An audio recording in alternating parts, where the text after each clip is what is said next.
Halo, selamat sore semuanya. Sore, sore. Kembali lagi. Sore. Selamat datang di podcast Pasar CPNS. Assalamualaikum sebelumnya. Salam Salam. sejahtera bagi kita semua. Om Swastiastu, Namo Buddhaya, Salam Kebajikan. Bersama saya hari ini adalah sebagai host Julferi Lumantobing dari Balai Penegakan Hukum Kehutanan, Seksi Wilayah 2, Maluku, Papua, Ambon. Dan bersama saya juga dari ada 4 narasumber kita. Yang pertama Mas Gun Pri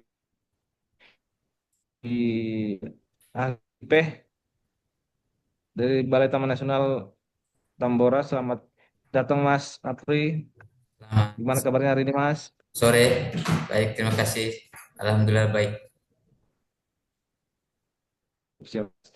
Ada juga dari narasumber kita yang kedua yaitu Mas Sigit Setia Singgi Ya, baik. dari guru SMK Kehutanan Manokwari ya Mas ya. Ya, Pak. Gimana kabarnya hari ini Mas Sigit? Ya, Alhamdulillah baik, Pak. Ya. Sehat-sehat. Ada juga siap. Ada juga dari narasumber kita yang ketiga itu Mas Agung Dwi Miarto dari Analisis Anggaran BPHL Seksi 2 Wilayah Ambon ya Mas ya. Iya bang, betul bang. Selamat sore. Ya, gimana kabarnya hari ini Mas Agung? Sehat Mas? Alhamdulillah bang, lumayan. Siap. Dan yang terakhir dari narasumber kita Mas Adin Gaputra, Poluk Ahli Pertama dari Balai Gakum Maluku Papua, Seksi Wilayah 3 Jayapura. Gimana kabarnya Mas Adin hari ini? Puji Tuhan sehat Bang Jul. Selamat sore Bang Jul. Siap. Terima kasih Mas Adin. Mungkin untuk itu mungkin kita mulai untuk diskusi kita hari ini tentang materi wawasan kebangsaan di era digital. Saya mau bertanya nih ke Mas Apri dulu nih. Kalau untuk Mas Apri sendiri, menurut Mas, wawasan kebangsaan itu bagaimana ya Mas di era digital sekarang Mas? Mungkin saya persilakan Mas. Baik, terima kasih. Host, eh, kira-kira apa wawasan kebangsaan di era digital? Menurut saya, wawasan kebangsaan era digital itu adalah penerapan nilai-nilai yang menjadi konsensus dasar berbangsa dan bernegara dalam kehidupan sehari-hari. Ini berguna untuk meminimalisir berbagai macam persoalan sebenarnya di era kemajuan teknologi, terutama era digital seperti saat ini. Salah satu contoh mungkin yang perlu kita terapkan dalam menjawab tantangan di era digital saat ini adalah misalnya nilai persatuan, di mana nilai persatuan penting kita terapkan, mengingat dengan banyaknya saat ini disinformasi yang cepat beredar di era digital. Ini bisa saja mengarah pada eh, aktivitas perpecahan di kalangan masyarakat. Maka dengan penerapan nilai persatuan ini, perpecahan mungkin bisa kita minimalisir atau bisa kita cegah. Kira-kira seperti itu, Pak Bos. Makasih. Mungkin saya kembali ke Mas Sigit dari guru SMK Manokwari ini Mas Sigit. Kalau menurut Mas Sigit sendiri nih Mas, menurut Mas apa itu wawasan kebangsaan di era digital zaman sekarang nih Mas Sigit? Silakan Mas. Baik, Pak. Terima kasih. Jadi seperti yang disampaikan narasumber yang pertama, dan tentunya saya sebagai pendidik, wawasan kebangsaan di era digital sebagai pendidik adalah cara pandang seorang guru atau tenaga pendidik terhadap bangsa dan negara yang berlandaskan pada nilai Pancasila, Undang-Undang, NKRI, dan Bhinneka Tunggal Ika yang diwujudkan melalui sikap perilaku serta pemanfaatan teknologi digital secara bijak dan bertanggung jawab untuk membentuk generasi penerus yang cinta tanah air. Jadi di era digital ini informasi menyebar dengan sangat cepat, positif maupun negatif. Jadi siswa juga dan masyarakat terpapar berbagai pengaruh luas, termasuk yang bertentangan dengan nilai-nilai kebangsaan. Pendidikan berperan besar untuk menjadi filter pengarah sekaligus panutan dalam memperkuat identitas kebangsaan. Jadi peran pendidik di sini dalam mewujudkan wawasan kebangsaan di era digital, yaitu yang pertama menjadi teladan etika digital. Contohnya itu tidak menyebar hoaks, provokasi, atau ujaran kebencian. Jadi kesimpulannya adalah wawasan kebangsaan bagi pendidik di era digital bukan hanya soal pengetahuan, tetapi juga sikap aktif dalam menjaga nilai-nilai kebangsaan melalui pendidikan dan teknologi. Mungkin seperti itu, Pak, di dunia pendidikan. Oke, kita lanjut pertanyaan berikutnya mungkin dari Mas Adin dulu nih. Untuk Mas Adin nih, saya mau bertanya nih Mas, bagaimana teknologi digital mempengaruhi wawasan kebangsaan nih Mas Adin? Waktu yang tepat saya persilakan Mas Adin. Iya, terima kasih untuk kesempatannya, Bang Jul. Menurut saya, teknologi digital merupakan pedang bermata dua.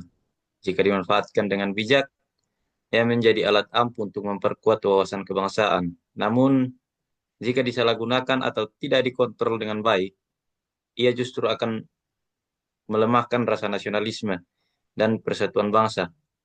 Maka dari itu, pentingnya bagi semua pihak, khususnya generasi muda seperti kita ini, untuk memiliki literasi digital dan nasionalisme yang kuat agar bisa tetap mencintai di tengah zaman yang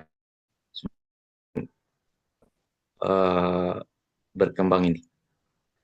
Ya, itu saja dari saya, Bang Jul. Terima kasih. Siap, terima kasih Mas Adin.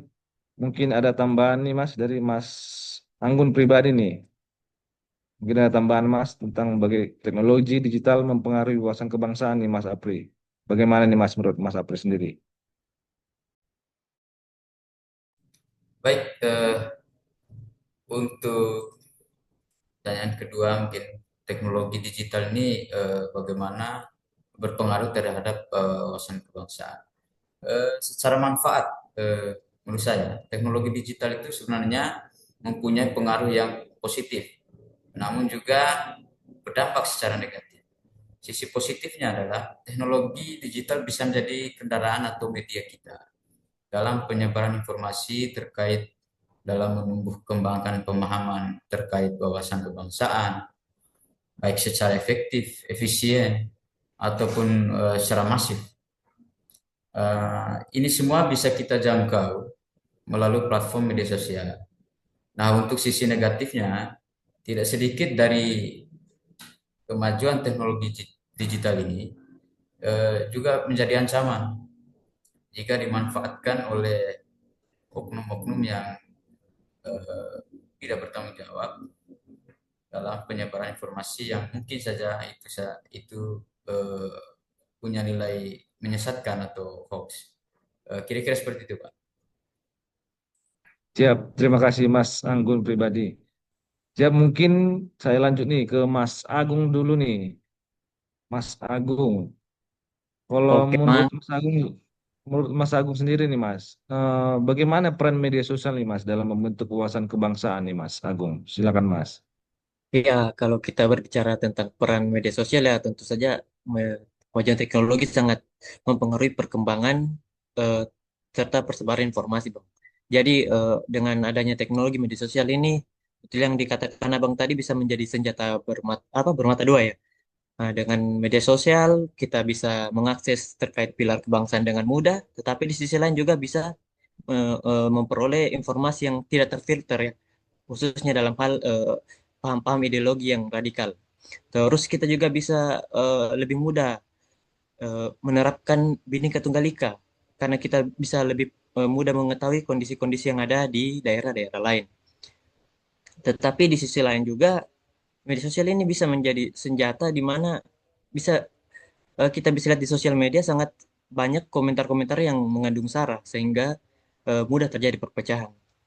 Terus khususnya kita ASN eh, dengan adanya teknologi ini kita bisa memanfaatkannya Bang untuk misalnya urusan pelayanan, misalnya ada IKTP dan lain-lain seperti itu sehingga kita mudah untuk mengetahui kondisi misalnya ada jalan rusak di sana, bisa posting viral lagi Bang.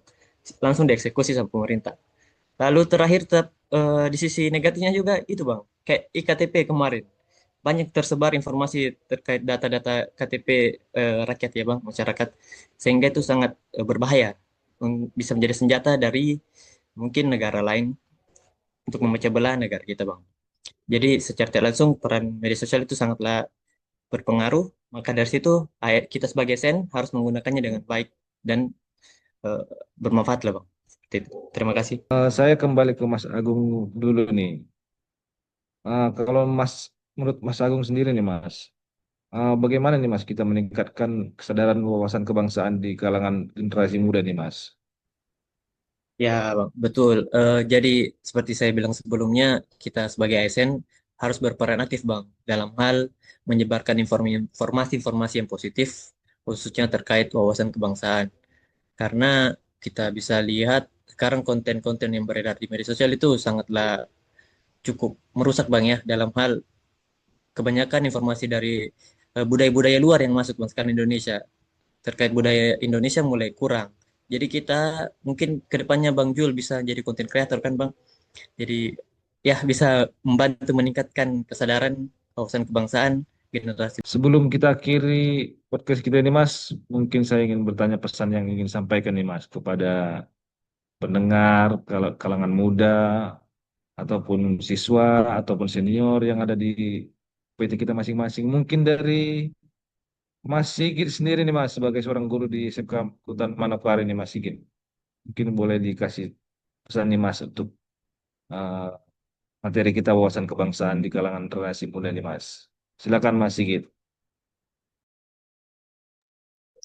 Baik, Pak. Jadi sebagai pendidik, pesan untuk dunia pendidik, sebagai pendidik kita tidak hanya bertugas untuk mengajar, tetapi juga membentuk karakter bangsa di era digital yang penuh tantangan dan informasi. Mari kita tanamkan nilai-nilai kebangsaan dalam setiap proses belajar. Jadilah teladan dalam bersikap, bijak dalam berbicara, dan cerdas dalam bermedia sosial. Karena dari ruang kelas hari ini lahir pemimpin bangsa dunia pendidikan. Mungkin seperti itu, Pak. Siap. Terima kasih Mas Sigit. Mungkin cita-citanya mulianya Mas Sigit ini bisa terkabul ya Mas, dan mungkin cita-cita kita semua nih Mas. Untuk Mas Adin adakah tambahan Mas? Amin, amin. Adakah tambahan nih Mas Adin untuk pesan yang ingin sampaikan kepada pendengar nih Mas tentang wawasan kebangsaan ini Mas? Ya, terima kasih waktunya Bang Jul. Dari saya di era yang serba cepat dan terbuka ini, kita ditantang untuk tetap menjaga jati diri sebagai bangsa Indonesia. Jangan biarkan arus globalisasi mengkikis nilai-nilai kebangsaan kita. Gunakan teknologi bukan hanya untuk hiburan, tetapi juga untuk menanamkan semangat persatuan, toleransi, dan cinta tanah air. Mari bijak bermedia digital, karena di balik setiap klik dan unggahan ada tanggung jawab sebagai warga negara Indonesia. Teknologi boleh berkembang, dunia boleh berubah, tapi semangat kebangsaan harus tetap tumbuh. Jadilah generasi digital yang cerdas, beretika, dan cinta Indonesia. Sekian dari saya, Bang Jul. Siap, berikan aplaus untuk Mas Adin ini Mas. Luar biasa nih Mas kata-kata terakhir ini Mas. Terima kasih nih Mas untuk Mas Anggun, Mas Sigit, Mas Adin, Mas Agung sebagai narasumber kita hari ini. Semoga kita berharap nih podcast ini bisa mengunggah semangat kita nih Mas untuk semua terus mencintai negeri, menjaga hutan, berkontribusi nyata bagi Indonesia tercinta nih Mas. Sampai jumpa di episode selanjutnya. Salam Laksar CPNS, salam lestari, salam Indonesia Raya. Salam lestari. Salam lestari. Salam, salam lestari. Salam besar.